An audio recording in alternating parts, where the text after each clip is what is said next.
him. I want to watch the news. Are you making headway at least? This is the news.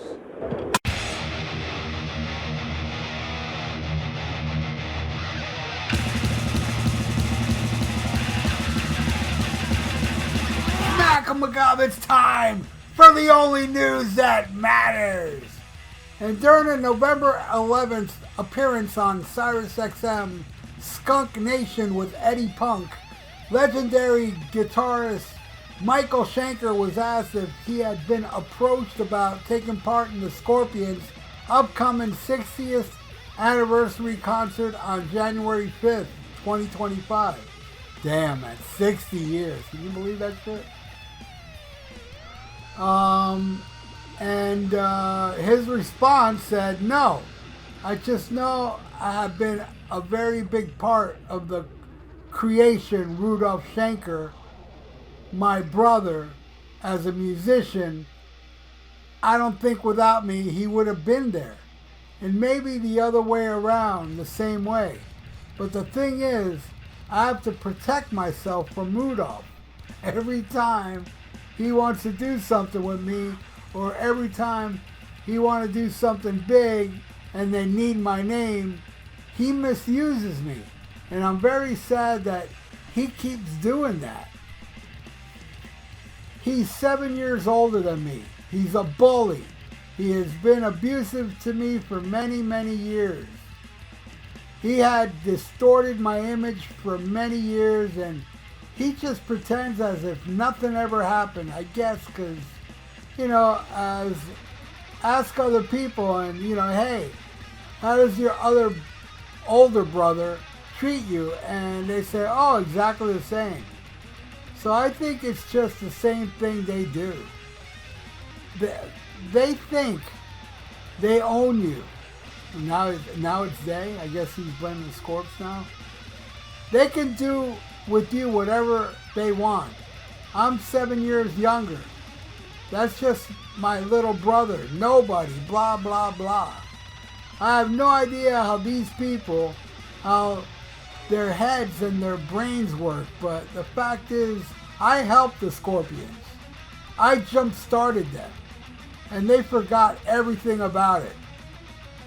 And it's not the Scorpions that are bad guys, or actually nobody is really the bad guy.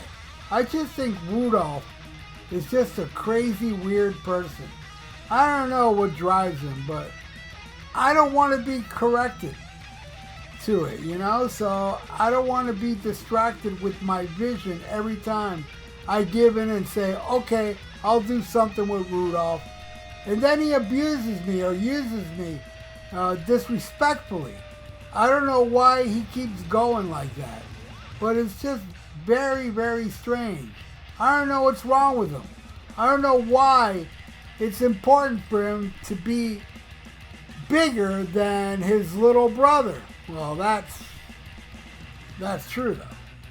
Michael Schenker gave a number of interviews in recent years in which he questioned his brother's integrity, going so far as to say Rudolph's a con artist, who completely adopted Michael's image as his own.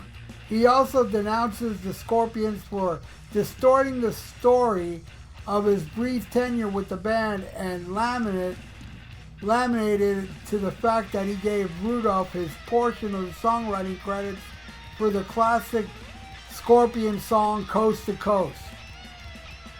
It all came to light, when he was approached to help the 50th anniversary Scorpions reissue. During an appearance on April 12th on that same Eddie Skunk show, Rudolph said about his brother, I love him. He's a great person. I watch him since he was a baby and I love him. I brought him into all the bands, and he had in his earlier times to care that he's not going downhill. It's up to him. He's a very extreme person. He can't be in a band. He's not a band person. He is an extreme great guitar player, and that's a different situation. Asked if he and Michael are in contact at the moment, Rudolph said, at the moment, no. From my side, I would talk to him immediately. All right. Yeah, well, to me it sounds like Rudolph is the one willing to be Michael's, friend and brother, but Michael doesn't want none of it because Michael says that Rudolph abused him. Now, I will say, man, my favorite era of the Scorpions is the Uli era. But my favorite Scorpions album is Love Drive with Michael Schenker. And I do believe it is Love Drive that started the music that made the Scorpions popular. Because everything from, Taken by Force down was different. It became a little more refined. I heard a little on Taken by Force, like, Fail the Can, and He's a Woman, She's a Man, like that. It was getting there. But I think right there on Love Drive, it totally got there. And that carried on to Animal Magnetism and Blackout. And Love at First Sting has some good tracks, but that's when it started to fade for me. I wasn't into the Scorpions after really Blackout until their last album. I think their last album is the best thing they've done since Blackout. Rock Believer, which I just listened to like a month ago. Man, it has held up. What an awesome album. Now, this ain't the first time Michael Schenker has complained about his brother. This is just a recent interview where he's kind of repeating what he said before in different ways, but I've never done a news report on this, I don't think, of Michael Schenker being pissed at his brother, but man, this has been going on for well over 10 years. I've been hearing about, Michael Schenker has ripped him off. He's come up with all these different things, and it's sad, man, I have a brother, and, I love him dearly, but, we have our fights and shit, but in the end, he's my brother, Doesn't matter how bad it gets. He's my brother. He's my blood. So there's just no way, I mean, also, my brother's not like a horrible person, yeah. If my brother was a douche that would do horrible things to me, yeah, I would totally disown him. But no, he doesn't. But, we butt heads from time to time, but that's what brothers do, man. But in the end, he's my brother, and I love him, And it's unfortunate that Michael and Rudolph can't accept it. But, to me, it seems more like a Michael problem. I mean, of course, because Rudolph is like, I'll talk to him again. Where Michael's like, nah. Michael, he's kind of off in his own thing. I mean, he was offered to play in the Rolling Stones and declined, and Aerosmith. And weird enough, he ended up joining Rat. But anyway, Michael Schenker, to me, has always been a bucket list band. I never saw Michael Schenker live. And I even found out he played this place, Summer's on the Beach. And with the Black Crowes opening. Black Crowes weren't popular. I didn't know about it. Badly promoted, and a friend of mine went, and sure enough, yeah, they played there. But then Michael Schenker did the Michael Schenker Fest, where he brought out all the singers, past members and such. And the closest that was playing was Tampa, which is 5 hours away. I went.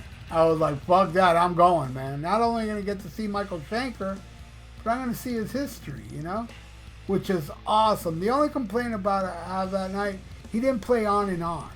I'm like, what the hell? But still, I'm not complaining because the rest of the set was badass, It was just with Borden and Grant Bonnet, and Doogie, Macaulay. Man, it was just amazing. And it was like a 3-hour show, no opening act. And it fucking ripped. It was amazing. So yeah, now I can say I got to see Michael Schenker. cross that bucket list off. But I never got to see Frank Marino, and that one was super. I bought a plane ticket, and I wanted to go, where was it? I think it was in Philadelphia. I bought a plane ticket, hotel room, to see to see Frank Marino, and the COVID happened. And during the COVID, or a year later, Frank announced that some health issue he has, that he can't play guitar no more.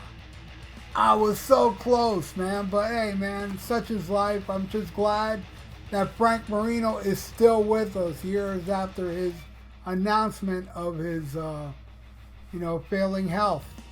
I hope he's doing great, man. I really do. And hey, hopefully one day Michael and Rudolph would mend fences. And, Rudolph should leave the band and give the guitar duties to his brother Michael. Can you imagine? Michael Schenker and Matthias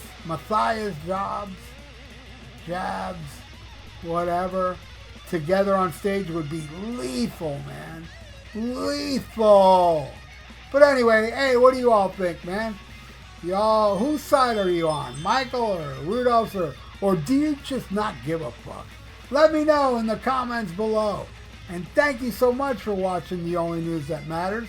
Please subscribe to my channel if you haven't, and ring that little notification bell. And like the video. It's good for the YouTube algorithms. So stay frosty. Listen to Black Sabbath and smack 'em a gob. Farewell and adieu to you fair Spanish ladies. Farewell and adieu, you ladies of Spain. For we've received orders for to sail back to Boston. And so never more shall we see you again.